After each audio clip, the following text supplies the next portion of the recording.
家好。今仔日要甲大家介绍的俗语是尻川挂四若。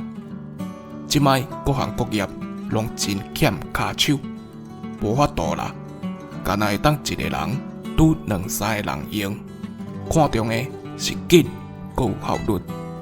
即句话是讲，若无用的时，无通啊参人练笑话，舌头是坐甲强要做袂赴，便若甲报酬仔甲挂酬仔的时阵，大家是无用饲插。迄个共报田的，即区报刷，都爱随赶别区去。挂酬仔的嘛是即落状况，哪像火金菇的尻川头有斗四若，会安尼是咧是咧，又搁赶又搁无用。所以讲，网友拢着爱先注文，若无规个舌头，就会去牵着啊。以上，感谢收听。